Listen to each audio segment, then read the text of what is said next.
안녕하세요. 오늘은 이혼 과정에 대해서 설명을 한번 하도록 하겠습니다. 이혼을 하는 방법 자체는 재판상 이혼과 협의상 이혼이 있는데 어떠한 경우든 세 가지가 문제가 됩니다.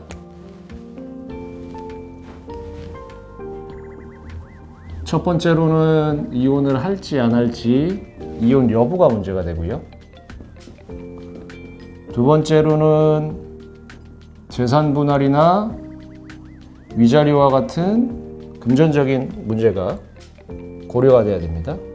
그리고 만 19세 미만의 자녀가 있었을 때 친권과 양육권 등의 검토 사안이 있습니다. 이러한 이혼을 한다라고 했었을 때 이혼 여부, 재산 분할과 위자료, 친권 양육권을 정리하는 절차로는 재판상 이혼과 협의상 이혼이 있습니다. 협의상 이혼 같은 경우는 서울에 중앙, 동서, 남북 5개 법원, 지방이 있다라고 한다면 지방을 관할하는 법원에 가셔서 판사님 확인을 한번 받게 되는데, 우선은 이혼을 할지 안 할지, 만 19세 미만의 자녀가 있었을 때 친권 양육권을 누가 가질지, 즉 검토한 세 가지 사안 중에 1번과 3번만 합치가 된다면 협의상 이혼이 우선은 진행이 가능합니다. 그러면 절차상으로 어떻게 진행이 되는지 검토를 하면 협의상 이혼을 했었을 때는 1번과 3번에 대한 합의를 하고 판사님의 확인을 한번 받습니다. 그 이후에 이제 숙려기간이라는 절차가 있는데요. 미성년 자녀가 있다라고 한다면 3개월, 미성년 자녀가 없다라고 한다면 1개월의 숙려기간 이후에 1번과 3번의 의사가 그대로 유지된다라고 한다면 협의상 이혼으로 혼인관계를 끝낼 수가 있습니다.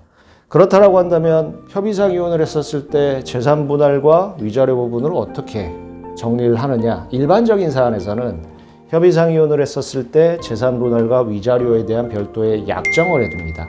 판례상으로는 협의상 이혼을 전제로 한 재산 분할과 위자료의 약정은 협의상 이혼을 했었을 때만 효력이 있다라는 판시가 있습니다. 즉 협의상 이혼을 전제로 재산 분할과 위자료 약정을 했는데 어떠한 사유든지 협의상 이혼이 되지 않는다라고 한다면 기존에 약정했었던 재산 분할과 위자료의 약정의 효력은 없어집니다. 그렇다라고 한다면 별도 소송을 통해서 정리를 할 수가 있습니다. 그런데 그 약정을 지키지 않는다라고 했었을 때, 아니면 약정을 하지 않았다라고 한다면 협의상 이혼으로 이혼 여부와 친권 양육권이 정리가 됐다라고 하더라도 재산 분할은 2년, 위자료는 3년 이내에 별도의 소송을 통해서 정리를 할 수가 있습니다. 그런 협의상 이혼이 어떠한 방법으로든 어떠한 원인으로든 진행되지 않았었을 때는 재판상 이혼 청구를 해야 되는데, 그렇다라고 한다면 우선은 재판상 이혼을 청구하는 측에선 상대방의 귀책 사유를 찾아야 됩니다. 민법 규정상으로는 상대방의 부정한 행위가 있거나 상대방의 직계 존속으로부터 심히 부당한 대우를 받거나 상대방이 자신의 직계 존속에 대해서 심히 부당한 대우를 하거나 3년 이상 생사불명이 되거나 기타 중대하게 혼인을 유지하지 못할 만한 사유가 있다. 그 경우가 있다라고 한다면 재판상 이혼을 인정을 하고 있습니다. 그렇다라고 한다면 유책이 있는 사람이 재판상 이혼 청구를 했었을 때 받아들여지느냐가 또 검토 사안인데, 어려운 얘기로 파탄주의와 유책주의가 있습니다. 유책주의는 혼인 파탄의 원인이 있는 사람이 소송을 했었을 땐 받아들여지지 않는다라는 주의이고, 파탄주의 같은 경우는 누가 잘못을 했든지 혼인이 이미 깨진 상황이다라고 한다면 이혼을 인정하는 그런 주의인데, 현행 우리나라 대법원 판례상으로는 아직까지는 유책주의를 고려를 하고 있습니다. 즉 혼인 파탄의 원인이 있는 사람이 재판상 이혼 청구를 했었을 때는 이혼이 안 된다라는 게 원칙인데, 다만 파탄주의적 요소가 가미가 되고 있습니다. 즉 상대방이 정당한 이유도 없고 이미 혼인이 파탄되었는데 악의적으로 이혼에 응하지 않고 있는 상황이다라고 한다면, 그러한 경우라면 예외적으로 유책 배우자, 유책이 있는 사람이 소송을 제기한다라고 하더라도 재판상 이혼이 인정되는 경우가 있습니다. 그리고 재산 분할과 위자료 부분과 관련해서는 그런 문의를 많이 하십니다. 귀책 사유가 있는 사람이 재산 분할을 청구한다는 게 말이 되느냐. 그런데 현행 판례상으로는 혼인 파탄의 원인이 있는 사람이라고 하더라도 재산 분할은 청구할 수 있다라는 게 기준입니다. 다만 혼인 파탄의 원인이 있는 사람은 상대방에게 위자료 청구를 할 수 없고 오히려 상대방에게 위자료를 지급해야 된다. 그런 판례 기준이 있습니다. 그러면 재산 분할 대상이 무엇이냐가 문제가 되는데, 법적 신고인 혼인 시점을 기준으로 했었을 때 이 이후에 취득한 재산을 기준으로 하는 것이 원칙입니다. 그러면 혼인 이후에 취득한 재산이라고 했었을 때는 누구 명의든 상관이 없습니다. 뭐 남편 명의든 부인 명의든 공동 명의든 그 명의와는 관련 없이 혼인 이후에 취득한 재산은 부부 공동 재산으로 보게 됩니다. 그렇다고 한다면 혼인 전에 취득한 특유 재산, 혼인 기간 이후에 취득한 특유 재산은 재산 분할 대상이 되는지에 대한 논의가 또 있을 수가 있습니다. 혼인 기간 중에 아니면 혼인 전에 개인적으로 뭐 소득을 올려서 취득한 재산이 있다. 그런데 이혼을 하게 되면서 그 부분을 나누게 된다면 내가 노력을 해서 그 부분을 얻었는데 그냥 뭐 상대방이 무슨 기여를 했느냐라고 주장을 할 수도 있는데, 판례상으로 봤었을 때는 특유재산이라고 하더라도 상대방이 유지보수에 기여를 했다라고 한다면 그 부분이 재산분할 대상에 된다. 재산분할 대상에 포함된다라는 게 기준인데, 판례의 기준인데, 다만 기여도 부분에 대해서는 고려가 충분히 됩니다.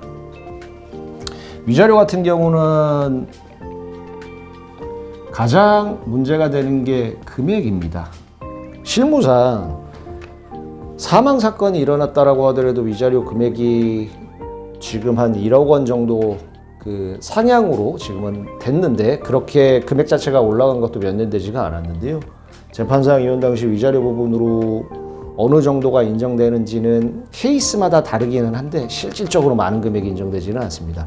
뭐 가장 많은 부정한 행위를 기준으로 한 재판상 이혼이라고 하더라도 뭐 부정한 행위 기간이 얼마나 됐는지, 그 이후에 정황이 어떻게 됐는지, 상대방의 태도나 기존의 뭐 행실 이런 걸 고려하더라도 실질적으로 5천만 원 이상 나오기는 솔직히 좀 어렵고, 그것보다 훨씬 좀 감액되는 그런 기준이 있습니다.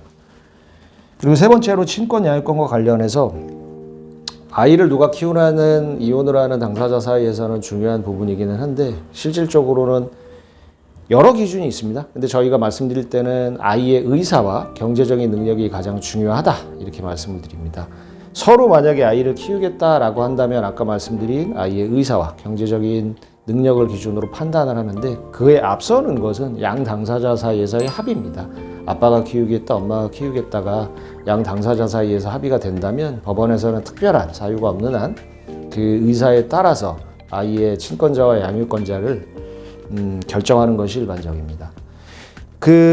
다만 이제 그 공동 친권 부분에 대해서 좀 문의를 하시는 분들이 있습니다. 이렇게 보시면 됩니다. 친권과 양육권 자체가 한꺼번에 세트로 움직이는 건 아닙니다.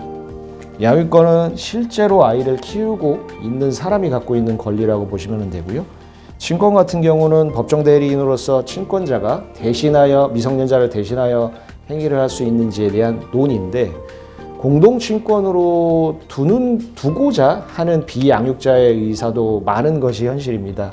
그런데 공동친권으로 놓는다라고 한다면 양육을 하는 입장에서 여러 가지 좀 번거로운 일이 생깁니다. 학교 진학이나 뭐 계좌 개설이나 유학 관련해서. 그렇기 때문에 일반적으로는 양육권자가 단독 친권을 갖는 것이 일반적입니다.